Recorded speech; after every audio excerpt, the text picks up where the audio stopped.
बस तुम 16 माला कर लो, तुम 11 माला कर लो, सब काम बन जाएगा। तो 18 वर्ष हो गए भजन करते, कुछ नहीं मिला। 18 मिनट अगर ऐसे करने लगोगे ना तो हाहाकार मच जाएगा हृदय में। 18 मिनट भजन करके दिखाओ। तुम 18 वर्ष की बात करते हो? 18 मिनट तुम्हें भगवान के दर्शन हुए हैं क्या? भगवत साक्षात्कार हुआ है तुम्हें? नहीं, आप बोलिए ना। अब लगाओ दिमाग, तुम्हारे पास हो, उत्तर मिल गया तुम्हें, देख लो। कैसी बात करते हो आप? प्रभु के अंश, जो स्थिति चाहो वो तुम्हारी हो जाएगी। चाहो तो तुम स्थिति कहां चाहते हो? तुम तो परिस्थिति में फंसे हुए हो। जहां भगवत स्मृति एक तार प्रारंभ हुई तो सारी कुवासनाएं, जन्म जन्मांतरों का जमा संचित कर्म, प्रारब्ध कर्म, क्रियमाण सब भस्म हो जाता है। जैसे स्वर्ण चमकने लगता है ऐसे ही वो विशुद्ध अपने स्वरूप में प्रकाशित हो जाता है। भागने की, दौड़ने की जरूरत नहीं है। मधुर मधुर हरि स्मृति की जरूरत है। स्मरण चल रहा है, ये सिद्धि है, साधना नहीं। ये सब साधनों का सब साधन कर या फल सुंदर, प्रभु पद पंकज प्रीति निरंतर। अगर अपने आराध्य देव का निरंतर भजन हो रहा है तो मोहि लखि परत भरत मत एगो। भरत जी महाराज जैसे भगवत प्रेम में डूबे हुए तो उनका जनक जी महाराज, वशिष्ठ जी महाराज निर्णय करके कहते कि मुझे भरत जी का मत यही लग रहा है कि सब साधनों का यही सुंदर फल है, आराध्य देव के निरंतर स्मरण में डूब जाए। अगर हमें भगवत स्मृति नहीं है, क्रियाएं भागवतिक है, चिंतन संसार का हो रहा है, ठीक है, पर विश्राम स्थिति नहीं मिली है। जैसे लोग कहने लगे कि हमें तो 18 वर्ष हो गए भजन करते, काहे को व्यर्थ की डींग हाँकते हो? 18 मिनट भजन करके दिखाओ। तुम 18 वर्ष की बात करते हो? 18 मिनट कैसे? तुम्हारा मन उसी में लगा हो जो तुम सुमिरन कर रहे हो। तुम्हारी आंतरिक और बाह्य दृष्टि में केवल वही लिखा हुआ है और श्रवणेंद्री वही सुन रही है। एक सेकंड के लिए लक्ष्य से वृत्ति नहीं हटी। 18 मिनट करके दिखा दो। 18 वर्ष हो गए भजन करते, कुछ नहीं मिला। 18 मिनट अगर ऐसे करने लगोगे ना तो हाहाकार मच जाएगा हृदय में। सारे दोष भस्म हो जाएंगे। चिल्ला के रोने लगोगे, हा कृष्ण, हा कमल लोचन, अब जिया नहीं जा रहा, वृत्ति जोड़ना नहीं आया। कभी किसी फकीर के समीप बैठ करके किसी महापुरुष की चरणामृत का सेवन नहीं किया, उनकी आज्ञा में नहीं बैठे, भगवदाकार वृत्ति हो जाएगी। हाँ, यही हो रहा है। पूरे सिद्धांतों का वर्णन, शास्त्रों को खिलवाड़ समझा जाता है। ये शास्त्र ऐसे समझ में नहीं आते जब तक भगवदाकार वृत्ति को प्राप्त किसी महापुरुष के समीप चरणों में बैठकर उनकी सेवा शुश्रूषा के द्वारा हृदय पवित्र करके उनके वचनों का अनुभव नहीं किया जाता, तब तक शास्त्र समझ में नहीं आता। अनुभूत वचन और शास्त्र से पढ़े पढ़ाए वचनों में बड़ा अंतर होता है। खास बात है अनुभूत वचनों की। शब्द ब्रह्म का पारगामी विद्वान और पार ब्रह्म का अनुभूत महापुरुष ही हमारा काम बना सकता है। प्रभु से प्रार्थना करें कि मुझे ऐसे प्रेमी महाभागवत, ऐसे बोध संपन्न भक्तों का संग मिले जिनके संग से संसार का रंग नष्ट हो जाता है। चित्तवृत्ति प्रभु में नहीं जुड़ी तो सब नाटक होता है और उस नाटक में प्राप्त भी नाटक ही होता है। आपको अरबों खरबों रुपए मिल गए, बहुत जमीन मिल गई, करोड़ों लोग प्रणाम कर रहे हैं, नाटक ही तो है ना। ठग रहा है तुम्हें मालिक, ठग रहा है। वो सच्चिदानंद प्रभु जिसके चरणों में तुम्हें लौटना चाहिए, वो सामने अज्ञानी बनकर आकर तुम्हें ठग रहा है। अज्ञानी नहीं, वही पर ब्रह्म परमात्मा तत्व तुम्हारे सामने विविध रूपों में आ रहा है। पहचान के दिखाओ, क्योंकि अनुभव नहीं, महात्माओं का सेवन नहीं। क्या मिला तुम्हें? कुछ नहीं, 0 पॉइंट, कोई पॉइंट नहीं। बिना अनुभूत महात्माओं के संग से इस माया के नाटक को काट पाना बहुत कठिन है। काटना कौन चाहता है? सजाना चाहता है माया का नाटक। अज्ञान भरा हुआ है, अविद्या है, हमारा बहुत यश हो रहा है, बहुत कीर्ति हो रही है, बहुत प्रणाम हो रहा है। हो क्या रहा है? स्वाप्निक नाटक। एक सच्चिदानंद प्रभु तुम्हें फिर चल रहा है होश में। खोज करने निकले थे प्रभु की और वही छल के तुम्हारे सामने से जा रहे हो और तुम खुशी हो रहे हो, चले जा रहे हो। वो तुम्हारा प्रीतम ही है, कोई और नहीं। जिसके हृदय में बात आ गई वो जीत गया, और वही हृदय जीतता है जिसके हृदय में संतों की कृपा छा गई।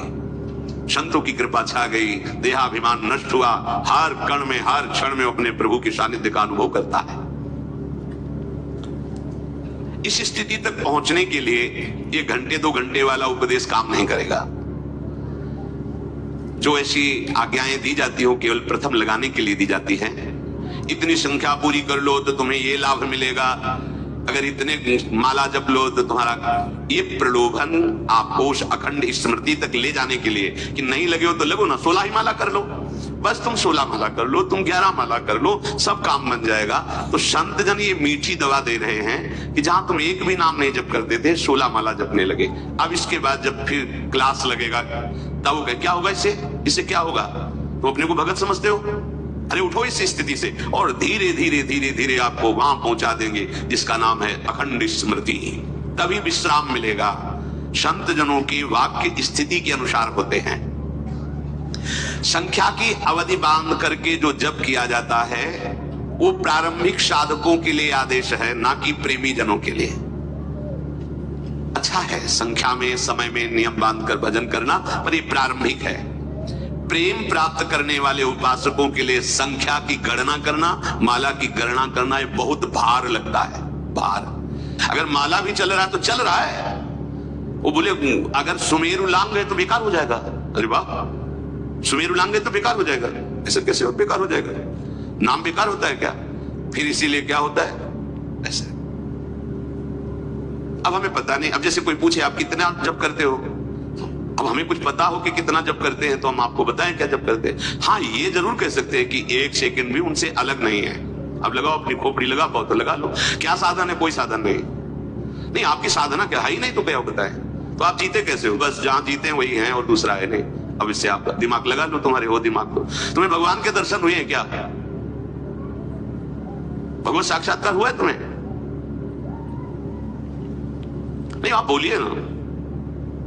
अब लगाओ दिमाग, तुम्हारे पास हो, उत्तर मिल गया तुम्हें, देख लो। नहीं भाई नहीं, ये मार्ग अध्यात्म का है, ये कोई प्रश्न उत्तरों का नहीं। कहीं भी किसी भी महात्मा ने उसका रोम रोम बोलता है, तुम्हारे हो इतनी सामर्थ्य तो देख लो, उसका रोम रोम बोलता है कि है क्या। पर उतनी तुम्हारे अंदर दृष्टि हो जब उस महात्मा से ऊपर, तब तुम उस महात्मा को जान सकते हो। भगवत प्रेम प्राप्त करने के लिए हिसाब किताब नहीं होता। प्रेमी में हिसाब किताब नहीं होता। कितना हिसाब, कितना नाम जप किया, देखो बड़ी सूक्ष्म बात है। इसमें कर्ता और अहम पुष्ट होता है कि 108 माला उनके नाम की, फिर 5 माला उनके नाम की, फिर अमुक मंत्र, फिर अमुक मंत्र। बढ़िया है, निषेध नहीं कर रहे, साधना में चाहिए ऐसा, लेकिन इसका एक फल है अखंड स्मृति। एक बार पूज्य गोस्वामी जी महाराज धाम पधारे थे, कुछ समय जिस हम कुटिया में रहते तो उसमें पहले एक महात्मा रहते, तो 11 बजे वैसे बैठे थे, बाहर निकले 11 बजे। तो उनका श्री हरिवंश बाबा, अरे सदा प्रणाम किया उन्होंने। तो बाबा श्री जी का तो राजभोग लग रहा होगा, आप बाहर बैठे हो तो राजभोग जय जय, अभी तो उठे ही नहीं प्रभु, अभी मंगले नहीं की, 11 बजे थे। क्यों?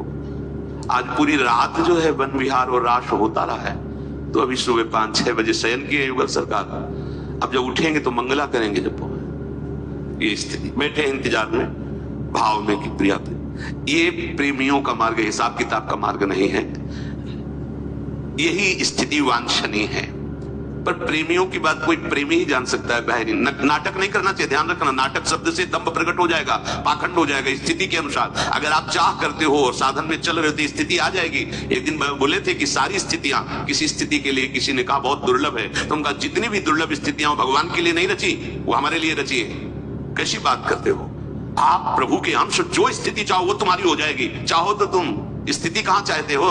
तुम तो परिस्थिति में फंसे हुए हो, परिस्थिति में। स्वस्थिति में कहां हो तुम? आओ स्वस्थिति में। प्रेमियों की एक प्रेम देश की लीला अलग ही होती रहती है।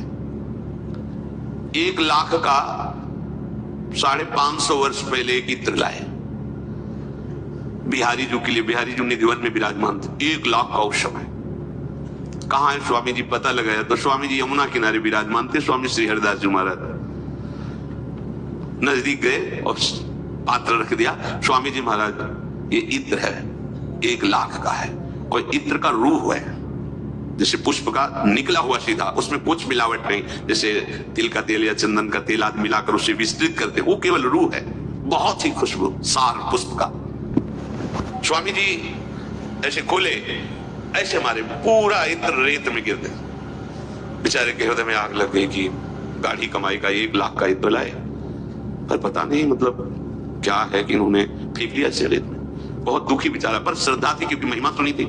जो श्रद्धावान होते हैं वो जल्दी संशय को पुष्ट नहीं होने देते। संशय तो हो जाएगा महापुरुषों के चरित्रों पे, पर वो पुष्ट नहीं, बार बार वो लड़ते रहते, नहीं ऐसा नहीं, कुछ ना कुछ तो होगा दिव्यता इसमें। और उस समय स्वामी जी महाराज श्यामा जू के साथ लालजू से होली लीला खेल रहे थे, बिहारी जू से। तो बिहारी जू पिचकारी पे पिचकारी पिचकारी में छिड़कत तकी तकी कुमकुम नीर, तो सखियां अपने अंचल से पिचकारी के वार को रोक रही थी।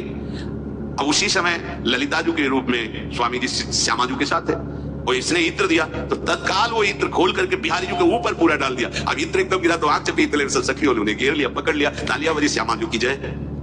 अब स्वामी जी जब आंख खोले तो देखा वो बेचारा उदास खड़ा, तो उनको भैया निधिवन गए हो, निधिवन जाओ बिहारी जू के दर्शन करो, जाके आंख खड़े क्या कर, आज्ञा हुई।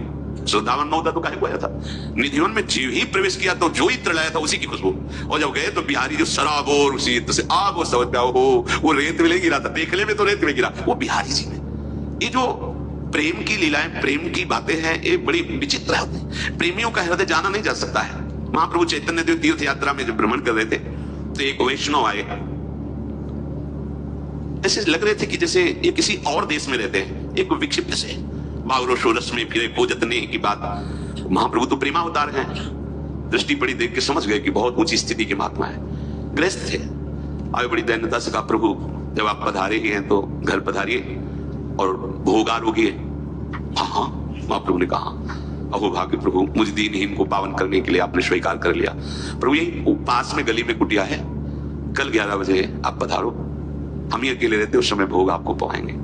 महाप्रभु ने कृष्णदास जी साथ थे, उनसे कुटिया दे, और 10 बजे पहुंच गए। जब पहुंचे तो रोने की आवाज आ रही थी कुटिया से। पहली दृष्टि में तो महाप्रभु कोई आश्चर्य नहीं हुआ कि ये आवाज रोने की क्यों है, क्योंकि वो खुद हर समय व्याकुलता पूर्वक हा कृष्ण हा प्राणनाथ पुकारते रहते, अश्रुधारा चलती रहती।